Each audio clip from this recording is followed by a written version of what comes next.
I was recently thinking back to the beginning of our decluttering process when my wife, Amy, and I started decluttering our home and going through our possessions, figuring out what we didn't want to keep anymore.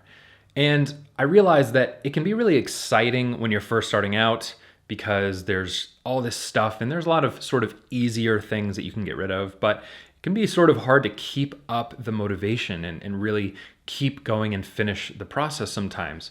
A lot of the time, it can actually get worse before it gets better because all of a sudden you're pulling things out of storage and you're pulling things out of closets and it sort of explodes all over the place. So here are some ideas that I think will help keep you inspired for the decluttering process and really help you make your way along. Break the switch. The first thing that I found very inspiring during our decluttering process was this simple question. If I didn't actually have this item, would I buy it again today?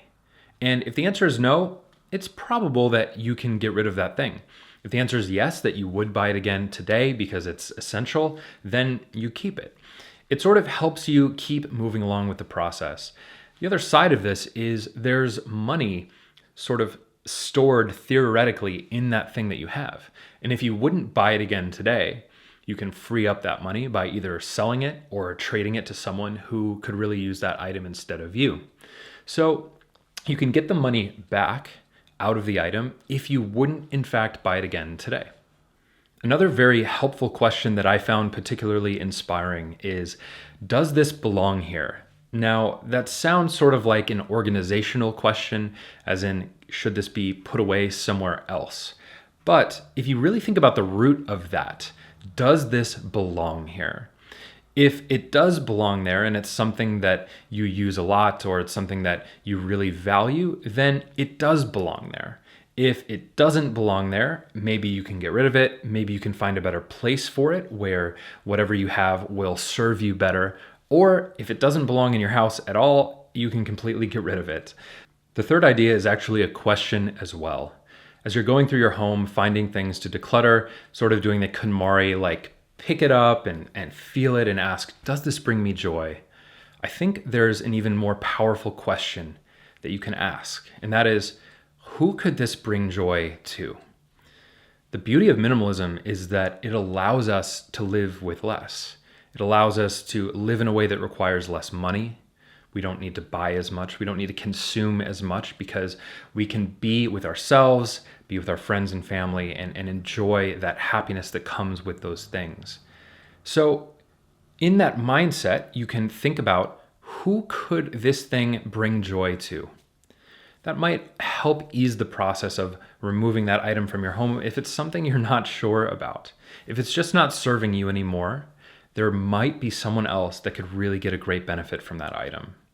And finally, an idea around the spaces in our lives. The things we own, the things we have, are all taking up some sort of space, whether it's time space or whether it's physical space or whether it's mental space.